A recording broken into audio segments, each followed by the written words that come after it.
बड़ी उपलब्धि हासिल की है। भारत ने अपनी कुल ऊर्जा उत्पादन में नवीकरणीय ऊर्जा की भागीदारी अब 50% से लगभग थोड़ी ज्यादा ही कर ली है। भारत ने यह लक्ष्य 2030 तक हासिल करने का संकल्प लिया था, लेकिन पीएम मोदी के नेतृत्व में ग्रीन ऊर्जा का यह लक्ष्य 5 साल पहले ही हासिल कर लिया गया। क्या कुछ आंकड़े हैं, आइए आपको सिलसिलेवार तरीके से बताते हैं, क्योंकि ऊर्जा क्षेत्र में भारत की एक बड़ी उपलब्धि है। नवीकरणीय ऊर्जा के क्षेत्र में भारत ने बड़ी उपलब्धि हासिल की है। 5 वर्ष पहले भारत ने हासिल किया है अपना तयशुदा लक्ष्य। और ये किस प्रकार के आंकड़े हैं? कुल ऊर्जा में 50% हिस्सा नवीकरणीय ऊर्जा का भारत में हो गया, यानी कि कुल मिलाकर रिन्यूएबल एनर्जी 50% भारत अपनी जरूरत की उत्पादन कर रहा है। भारत में पैदा होती है कुल 484.8 गीगावाट ऊर्जा, यानी कुल ऊर्जा की बात हो रही है, लेकिन इस ऊर्जा में 50% हिस्सा 242.8 गीगावाट ऊर्जा नवीकरणीय ऊर्जा से उत्पादित होता है। तो ये अपने आप में एक बहुत बड़ी उपलब्धि है दुनिया के नजरिए से भी। नवीकरणीय ऊर्जा 2030 तक लक्ष्य था, 2025 में 5 वर्ष पहले ही भारत ने ये हासिल कर लिया। 2030 में जो लक्ष्य हमको हासिल करना था 50% रिन्यूएबल एनर्जी का, वो हमने 5 साल पहले ही हासिल कर लिया है। ऊर्जा क्षेत्र में भारत की अगर उपलब्धियों की बात की जाए तो कौन कौन सी तमाम योजनाएं जिन्होंने बड़ा संबल प्रदान किया। पीएम कुसुम योजना के माध्यम से पीएम सूर्य घर योजना, मुफ्त बिजली योजना, सौर पार्क विकास किया गया और राष्ट्रीय पवन सौर हाइब्रिड नीति, ये तमाम प्रकार की जो योजनाएं हैं, जो नीतियां हैं, जो रिफॉर्म्स किए गए हैं, उसका ही असर है कि आज भारत ने 5 साल पहले ही एक बड़ा अचीवमेंट, लक्ष्य हासिल कर लिया है।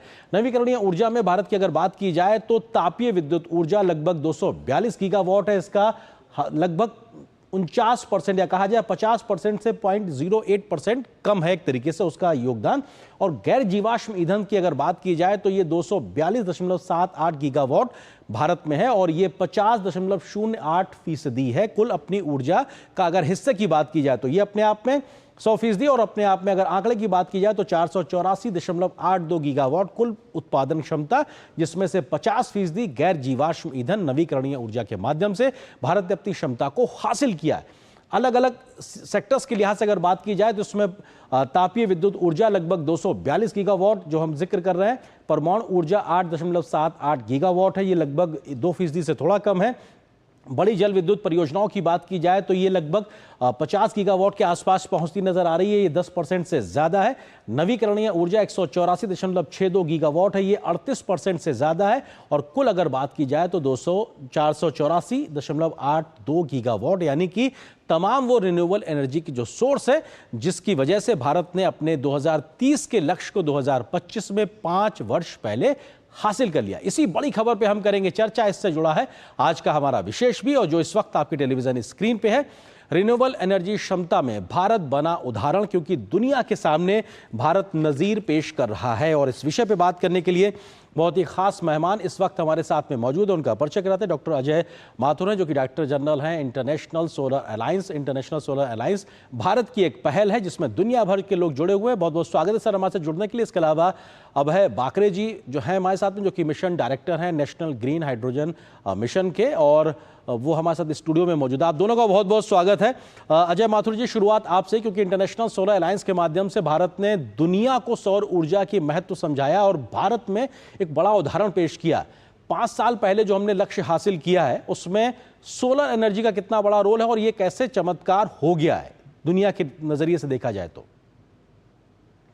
नमस्कार। पहली बात तो यह कि मैं अंतर्राष्ट्रीय ऊर्जा संगठन का भूतपूर्व डायरेक्टर जनरल हूँ। सर मैं माफी चाहता हूँ, मार्च में मेरा टर्म पूरा हुआ था जी।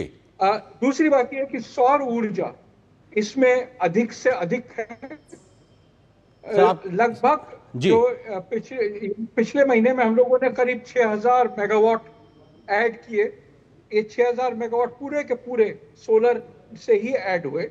इसके अलावा 2000 मेगावाट करीब तापीय बिजली बनी। तो कहने का तात्पर्य यह है कि लगभग हम अब साल में 48 और 50,000 मेगावाट के बीच जोड़ रहे हैं, जिसमें अजय जी आपकी आवाज बहुत बेहतरीन तक नहीं आ पा रही। हम आपका दोबारा संपर्क करते हैं। इस बीच में स्टूडियो में हमारे साथ में अभय बाकरे जी लगातार मौजूद है। अभय जी, क्योंकि हाइड्रोजन मिशन के लिहाज से बात की जाए तो दुनिया में इस दिशा में बहुत तेजी से कदम बढ़ाए जा रहे हैं, भारत भी तेजी से आगे बढ़ रहा है। हमारी ग्रीन एनर्जी को लेकर भारत जो प्रयास कर रहा है उसमें हाइड्रोजन मिशन के माध्यम से कितना बड़ा एक सहयोग संबल मिलता दिखाई पड़ रहा है। तो देखिए, जो हम ग्रीन हाइड्रोजन मिशन की बात करते हैं, ग्रीन हाइड्रोजन मतलब जिसमें कि कार्बन उत्सर्जन नहीं होता है, यानी कि अच्छा, ये। आप बताइए, आप आवाज ठीक आ रही है? जी आभा जी अपनी बात पूरी करें जी। तो रिन्यूएबल एनर्जी से जो ग्रीन हाइड्रोजन बनेगी वाटर के इलेक्ट्रोलिसिस से, उसको हम ग्रीन हाइड्रोजन कहेंगे। और जो कि हमारा लक्ष्य है, आज हमने 50% से ज़्यादा जो जीवाश्म की गैर जीवाश्म कैपेसिटी जो हमने उपलब्ध कर ली है, अब हमें 500 गीगावाट से आगे बढ़ना है। उस दिशा में ग्रीन हाइड्रोजन की ओर से काफ़ी ज़्यादा डिमांड आएगी, जो कि शुरू में 50-60 गीगावाट और आखिर में जो हमारा लक्ष्य है वो 100 गीगावाट से ज़्यादा होगा। तो ये जो हमारा जो एक कैपेसिटी डेवलप हो रही है रिन्यूएबल एनर्जी की, सोलर, विंड और हाइड्रो की, इससे ग्रीन हाइड्रोजन को फ़ायदा होगा और हम पूरे एक विश्व में एक बड़ी रिन्यूएबल एनर्जी की कैपेसिटी बन के ऑलरेडी उभर रहे हैं जी। और इस प्रयास से ग्रीन हाइड्रोजन को भी एक बहुत सहायता मिलेगी और पूरे विश्व में हम ग्रीन हाइड्रोजन के भी एक अग्रणी देश बन के उभर के आएंगे। बिल्कुल। अभय जी, हम देखते हैं कि दुनिया भर के जो तमाम देश हैं जो ग्रीन एनर्जी की ओर आगे बढ़ रहे हैं, वो अपने तय समय में लक्ष्य हासिल नहीं कर पाते हैं। भारत ने 2030 का लक्ष्य 2025 में हासिल किया है, तो ये तो अपने आप में दुनिया के लिए बहुत बड़ा उदाहरण है। लेकिन भारत ने इसको किया कैसे? क्या हम अलग कर रहे हैं? क्या हम नया कर रहे हैं? किस स्केल पे हम कर रहे हैं? किस तरीके से हम ऐसा कर पा रहे हैं? ये बिल्कुल आपने ठीक कहा। जैसा कि जो हमारे पहले लक्ष्य थे, पहले एनडीसी जो 2015 में हमने घोषित किए थे, वो हमने 2019 और 2021 में हासिल कर लिए, लगभग 9 से 10 वर्ष पहले। जबकि जो विकसित राष्ट्र हैं, जो कि अपने 2020, 2025 और 2030 के लक्ष्य है, उनको हासिल करते नहीं नज़र आ रहे हैं, क्योंकि उनके पास एक ग्रोथ की कमी है। हमारे इतने बड़े राष्ट्र में जिस तरह की इकोनॉमिक ग्रो कर रही है, उससे अपॉर्चुनिटी निकल के आती है। जो मेजर एनर्जी सेक्टर से और जो एनर्जी के डिमांड सेक्टर्स हैं, इंडस्ट्री हुए, हाउसिंग हुए, ट्रांसपोर्ट हुए, तो इन सब में एनर्जी की एक खास ज़रूरत होती है और जैसे जैसे हम ग्रो करेंगे अपॉर्चुनिटी निकल के आती है। तो इसलिए जो कैपेसिटी एडिशन है, उसके लिए इन्वेस्टमेंट जल्दी आएगा, उससे अपॉर्चुनिटीज़ ट्रांजिशंस की जल्दी निकल के आती है। और इसीलिए है कि जो विकसित राष्ट्र जो नहीं कर पाते हैं, जो कि हमसे 3 या 4 गुना ज़्यादा समय लेते हैं, हम उससे कहीं जल्दी कर पाते हैं। इसमें गवर्नमेंट की पॉलिसीज़ का पुश होता है, इन्वेस्टर्स का कॉन्फिडेंस आता है, पॉलिसी के कारण उन्हें एक डिमांड मिलती है और उससे वो और आगे बढ़ने की, स्केल अप जो करने की क्षमता है, वो भारतीय इकोनॉमी की जो ग्रोथ है उससे निकल के आती है। और इसलिए हम ट्रांजिशन इतनी जल्दी कर पा रहे हैं, जो कि बाकी देश नहीं कर पा रहे हैं। बिल्कुल। अजय माथुर जी भी हमारे साथ इस पर जुड़ गए। अजय जी, एक बार फिर से आपसे समझना चाहेंगे कि आखिर भारत ने ये वक्त से पहले जो अपना लक्ष्य है वो हासिल किया कैसे, और खासतौर से सोलर एनर्जी का इसमें कितना बड़ा एक रोल रहा है? कि हम लोग लगभग 50,000 मेगावाट हर साल रिन्यूएबल जोड़ते हैं, विंड और सोलर, जिसमें करीब 30,000 मेगावाट जो है वो सोलर होता है। और जो कोयला जोड़ रहे हैं वो लगभग मेरे ख्याल से 22, 23, 24 हजार मेगावाट जोड़ रहे हैं। तो इसका ये मतलब है कि सौर ऊर्जा ही देश की नंबर 1 जो कैपेसिटी एडिशन है उसमें योगदान दे रहा है। दूसरी बात यह है कि अब इसकी बहुत ज़्यादा आवश्यकता है कि हम स्टोरेज भी इसमें ऐड करें, जो कि राउंड द क्लॉक RTC बोलते हैं जिसको। तो बैटरी के साथ जिस वक्त भी बिजली चाहिए होगी, रिन्यूएबल्स उस वक्त बिजली आपको दे पाएगा। इसकी तरफ भी हम बढ़ रहे हैं। तो शायद 2030 तक हम लोग यही नहीं कि अपना लक्ष्य तो अभी पूरा कर लिया, लेकिन उस समय तक हम लोग 24 घंटे रिन्यूएबल से बिजली दे पाएंगे। जी बिल्कुल। अभय जी, क्योंकि ये समझने वाली बात है कि भारत लगातार तेजी से विकास कर रहा है, तो ऐसे में हमारी ऊर्जा ज़रूरतें भी लगातार बढ़ रही। मतलब जितनी डिमांड हमारी 5 साल 10 साल पहले थी, उससे ज़्यादा आज हम ऊर्जा खपत कर रहे हैं। एक तरफ तो हम ऊर्जा ज़्यादा खपत कर रहे हैं और उतनी अपनी पैदा करने में क्षमता भी बढ़ा रहे हैं, तो ये तो एक तरीके से और ज़्यादा तेज़ गति से कर रहा है विकास है ग्रीन एनर्जी को। इसको कैसे समझेंगे? जी हाँ, तो जैसे कि मैंने कहा कि जिस तरह की इकोनॉमिक ग्रोथ नज़र आ रही है जी, 6.5, 7, 7.5, इस तरह की जो ग्रोथ है बाकी देशों में नहीं मिलती है। तो जैसे जैसे जो ग्रोइंग सेक्टर्स हैं, उन्हें एनर्जी की डिमांड भी इसी तरह बढ़ती है। एक तरफ हम दूसरा लीवर यूज़ कर रहे हैं इलेक्ट्रिफिकेशन का। हम इलेक्ट्रिफिकेशन जितना ज़्यादा करेंगे, उतनी हमारी एनर्जी की डिमांड और जो पावर डिमांड है उसमें इफ़िशियंसी आएगी। उसी के साथ साथ हमारी ग्रोथ में इसको फ़र्क पड़ेगा। इंडस्ट्री भी अब धीरे धीरे इलेक्ट्रिफिकेशन की ओर जा रही है। ट्रांसपोर्ट में आपने देखा इलेक्ट्रिक व्हीकल्स है, इसी तरह बाकी जो हाउसिंग है, हाउसिंग में भी अब हम धीरे धीरे इलेक्ट्रिक कुकिंग और बाकी डिसेंट्रलाइज एक जो रिन्यूएबल है, जिसमें पीएम कुसुम योजना जो अभी आपने बताया, पीएम सूर्य घर योजना, ये सारे एक डिसेंट्रलाइज आरई के रूप में निकल के आ रहे हैं। तो हर क्षेत्र में, हर इकोनॉमिक सेक्टर में जैसे जैसे हम इलेक्ट्रिसिटी और रिन्यूएबल पावर को हम यूज़ करते जाएंगे, तो हमारी जो इकोनॉमिक ग्रोथ है उससे डिमांड क्रिएट होती है और उस डिमांड को मीट करने के लिए इन्वेस्टमेंट आता है और नए प्रोजेक्ट आते हैं, बड़े स्केल के प्रोजेक्ट आते हैं। इसी के साथ साथ डिसेंट्रलाइज प्रोजेक्ट भी आते हैं। तो हर तरह के जितने सेक्टर्स हैं उनमें हमारा एनर्जी का ग्रोथ बढ़ रहा है और वो ज़्यादा से ज़्यादा जो ग्रोथ है, जो इंक्रीमेंटल ग्रोथ है, हम रिन्यूएबल एनर्जी से पूरा करने की क्षमता क्रिएट कर रहे हैं, जिससे हमें फ़ायदा हो रहा है और हम एक तरह से गैर जीवाश्म की एक इकोनॉमी की ओर बढ़ते नजर आ रहे हैं।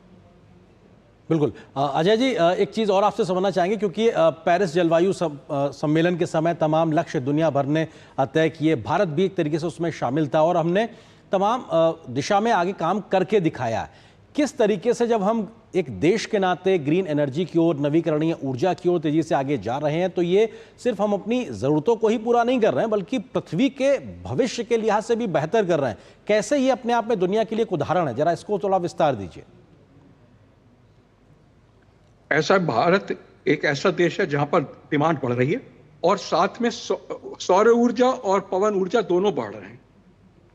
मतलब कि और विकासशील देश ये देख रहे हैं किस प्रकार से एक और विकासशील देश जो भारत है वो सौर ऊर्जा और पवन ऊर्जा के पीठ के ऊपर अपनी सारी ऊर्जा की जो जरूरतें हैं उसको मीट कर रहा है।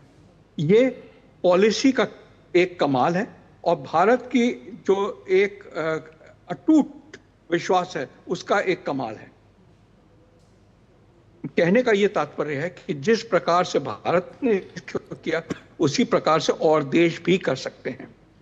ये एक बहुत बड़ी इसका पहलू है जो कि हम लोगों को भूलना नहीं चाहिए। इसकी वजह से दुनिया भर में एक तरह से एक पॉलिसी है जो डेवलपिंग कंट्रीज के लिए है, जिसकी वजह से सभी जगह सौर ऊर्जा और पवन ऊर्जा को हासिल किया जा सकता है। बिल्कुल। अभय जी, क्योंकि हमने देखा कि अभी तक जो हमने रिन्यूएबल एनर्जी की ओर तेजी से बढ़े उसमें सोलर एनर्जी का एक बहुत बड़ा कंपोनेंट दिखाई पड़ रहा है, जिस बात का जिक्र अजय जी कर भी रहे थे। अब आगे क्या पोटेंशियल और किस प्रकार के प्रोस्पेक्ट्स आपको दिखाई पड़ते हैं, क्योंकि हाइड्रोजन के माध्यम से एनर्जी सोर्स को लेकर ये कहा जा रहा है ये इतना बड़ा गेम चेंजर होगा, अपने आप में सारे डायमेंशंस चेंज करके रख देगा। आपको क्या पोटेंशियल नजर आ रहा है कि जब हम अब यहाँ से आगे बढ़ते नजर आएंगे 2070 के अपने टारगेट्स को सेट करने के लिए, किस दिशा में, किस क्षेत्र में हम ज़्यादा तेजी से आगे बढ़ते दिखाई पड़ेंगे? जी बिल्कुल ठीक कहा आपने। अभी तक हम जितने इकोनॉमिक सेक्टर्स हैं, जैसा मैंने बताया, हम इसको इलेक्ट्रीफाई कर रहे हैं और जब हम इसको इलेक्ट्रीफाई करेंगे तो हम अपने जो पावर ग्रिड है या इवन डिसेंट्रलाइज ग्रिड है उसमें हम रिन्यूएबल इलेक्ट्रिसिटी डालेंगे। लेकिन ऐसे बहुत सारे प्रोसेसेस हैं, ऐसे बहुत सारे सेक्टर्स हैं जहाँ हम इलेक्ट्रॉन यूज़ नहीं करते, यानी इलेक्ट्रिसिटी यूज़ नहीं करते, जहाँ ऑयल या गैस यूज़ करते हैं। तो हाइड्रोजन एक ऐसा विकल्प नज़र आ रहा है जिसमें हम रिन्यूएबल एनर्जी या रिन्यूएबल इलेक्ट्रिसिटी को उपयोग में ला के हाइड्रोजन बनाएंगे और ये हाइड्रोजन आगे जाके गैस से रिलेटेड या गैस को रिप्लेस करेगा, नेचुरल गैस को रिप्लेस कर सकता है, सिटी गैस को ब्लेंडिंग के साथ रिप्लेस कर सकता है। इसी तरह जो बाकी ट्रांसपोर्ट के सेक्टर्स है, जैसे ट्रक्स हुए, बसेस हुए, इन सब को या तो हम ईवी में कन्वर्ट करेंगे या फिर इसको हाइड्रोजन में चलाएंगे। कहने का मतलब जो जीवाश्म ऊर्जा है, ऑयल एंड गैस, जिससे कार्बन उत्सर्जन होता है, वो धीरे धीरे कम होता जाएगा और जो नेट जीरो का लक्ष्य है उसके लिए हम अग्रसर होंगे, जिसमें हाइड्रोजन का रोल एक नॉन इलेक्ट्रिक फ्यूल के रूप में, एक रिन्यूएबल फ्यूल के रूप में आगे देखने को आएगा। इसमें एक और बड़ी चीज़ जो अभी डॉक्टर माथुर ने बताई कि हमें एक स्टोरेज को भी डेवलप करना पड़ेगा, क्योंकि हाइड्रोजन हम चाहते हैं कि 24 घंटे उपलब्ध रहे। इसी तरह जब रिन्यूएबल्स जब नहीं रहेगा हमें, तो हम उसको बैटरी या और किसी तरह पंप स्टोरेज में इसको स्टोर करके फिर उससे हाइड्रोजन बनाएंगे, ताकि हाइड्रोजन एक गैस को रिप्लेस करने के लिए 24 घंटे उपलब्ध रहे। और इस तरह हम धीरे धीरे ऐसे सेक्टर जिसको हम इलेक्ट्रीफाई नहीं कर सकते, हम ग्रीन हाइड्रोजन से धीरे धीरे डिकार्बोनाइज करेंगे और ओवरऑल हम एक नेट जीरो के तरफ आगे बढ़ते जाएंगे। बाकी विकसित देश इसकी ओर बढ़ने के लिए उन्हें कॉस्ट ज़्यादा लग रही है, उनके पास क्षमता कम है, वो इस ट्रांजिशन को कर नहीं पा रहे हैं। लेकिन Bharat, because of policies and other stake holder consultation, their investment, their attraction, और सारी जो टेक्नोलॉजीज हम जल्दी लेके आ रहे हैं जी। इसके कारण तेजी से आगे बढ़ रहा है। बिल्कुल, इसमें शायद पॉलिटिकल लीडरशिप का जो डिटर्मिनेशन है वो भी बहुत मैटर करता है। फिलहाल वक्त इतनी अनुमति दे रहा है। आप दोनों मेहमानों का